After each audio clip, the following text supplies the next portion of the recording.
Күндүн маанилүү окуя кабарларын камтыган жаңылыктар маалымат программасынын кезектеги чыгарылышы назарыңыздарда. Аны менен мен Азамат Байетов таныштырам. Саламатсыздарбы? Министрлер кабинетинин төрагасы Акылбек Жапаров Бишкектин бир катар ишканаларын кыдырып, Минск автомобиль заводу ачык акционердик коому тарабынан сыноо мөөнөтү үчүн жиберилген Беларусь өндүрүшүндөгү жаңы жүргүнчүлөр автобусунун техникалык мүмкүнчүлүктөрү менен таанышты. Бишкек шаарынын мэри Айбек Жунушалиев өкмөт башчысына бул автобус шаардык каттамдарда жүргүнчүлөрдү ташууга ылайыкталганын билдирди. Анын өзгөчөлүгү катары майыптык коляска үчүн туткасы бар бүктөлүүчү тепкич, жүргүнчүлөрдү отургузуу, түшүрүүнү жеңилдетүү үчүн книлинг жантайыңкы кузов тутуму, ошондой эле ден соолук мүмкүнчүлүктөрү чектелүү адамдар үчүн тиешелүү шаймандарды бекитүү үчүн жабдуулар каралган. Төрага ошондой эле Бишкек шаарынын мэриясынын шаардык транспорт башкармалыгына барып, андагы автобустар паркынын абалы менен таанышты. Маалым болгондой, автопарктын балансында 476 транспорт бирдиги бар. Ал эми 300дөн ашуун автобус бузулгандыгына байланыштуу эсептен чыгарылууга тийиш. Министрлер кабинетинин башчысы белгилегендей, шаардыктарды ыңгайлуу жана коопсуз транспорт менен камсыздоо зарыл. Шаарда бардык нерсе шаардыктардын ыңгайлуулугу үчүн каралышы керек. Автобус паркын толугу менен жаңылап, шаардын бардык ички көчөлөрүн оңдоо зарыл, деди ал. Андан соң Акылбек Жапаров Гареев атындагы ботаникалык бакка барды. Анда бактын иши тууралуу бетачар сунушталып, актуалдуу көйгөйлөр айтылды.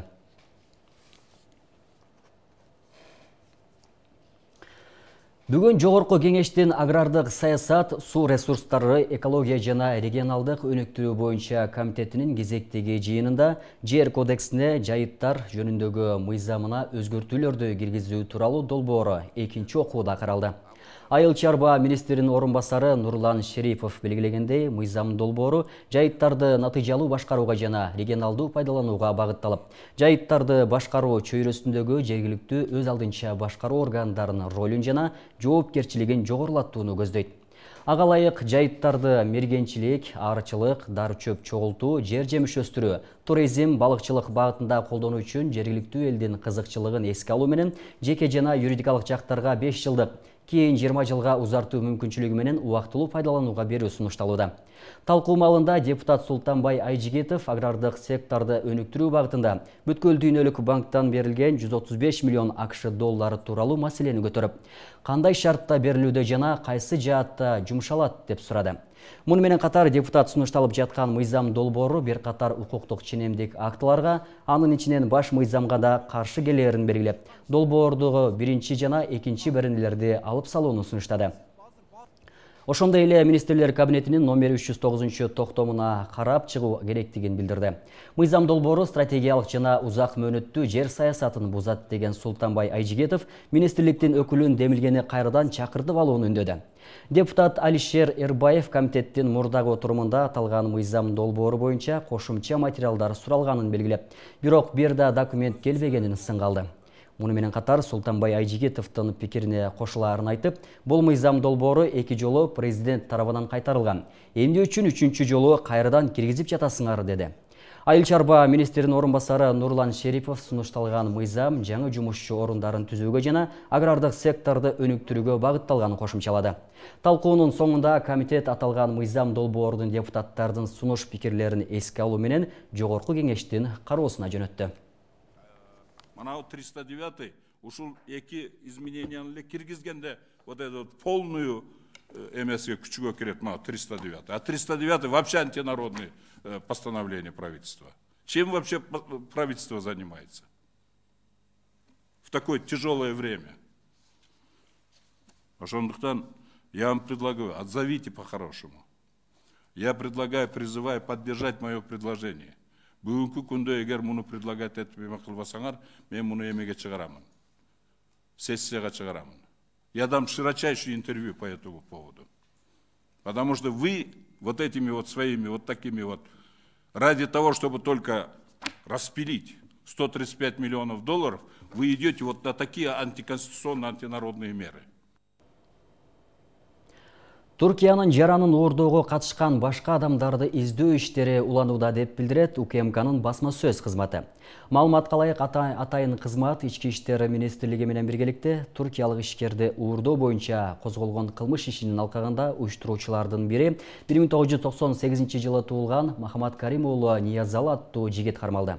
Азыркы учурда кылмыш ишинин негизги катышуучусу 1971-жылы туулган Болот Матраимов издөөгө алынып, ал укук коргоо органдарынан из жашырып жүрөт. Ошондой эле жүргүзүлгөн ыкчам иликтөө иш чарасынын жүрүшүндө уурдоого түрк тектүү 1976-жылы туулган Озген Ортогрол Каандын тиешеси бар экени аныкталып, ага издөө жарыяланды. 25 январда мурда кармалгандардын бирине карата сот органдары тарабынан баш коргоо чарасы үй камагына алуу түрүнө өзгөртүлдү. Издөөдө жүргөн адамдар тууралуу маалымат болсо, коопсуздук кызматына же 102 кыска номуруна билдирүүнү өтүнөт.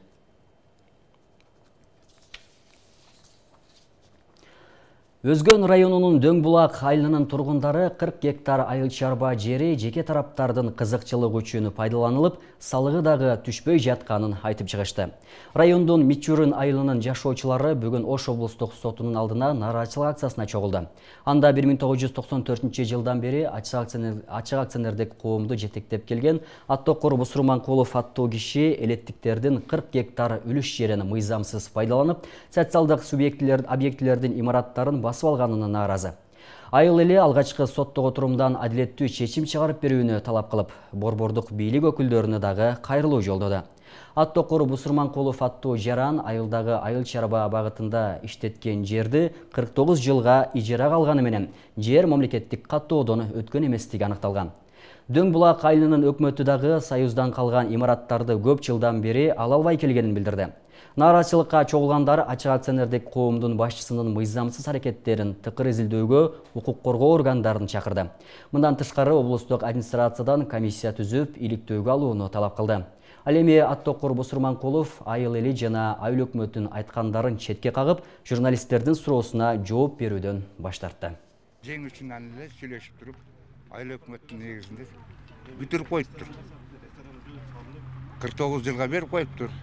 Азыр эми биз ошону прокуратурага аякка барып эме кылсак, ошол 49 жылдага берилген айыл өкмөтүнүн токтомун негизсиз деп таап атат. Негизсиз. Бул закондуу түрдө күчү жок деп чыгарып атат. Буларды жазган эмесинин бардыгы жалган, магазин менен бала бакча турат. Аны эч ким саткан жок. Эл пайдаланат, эл пайдаланып атат. Буга 17-жылдан бери турат азыр.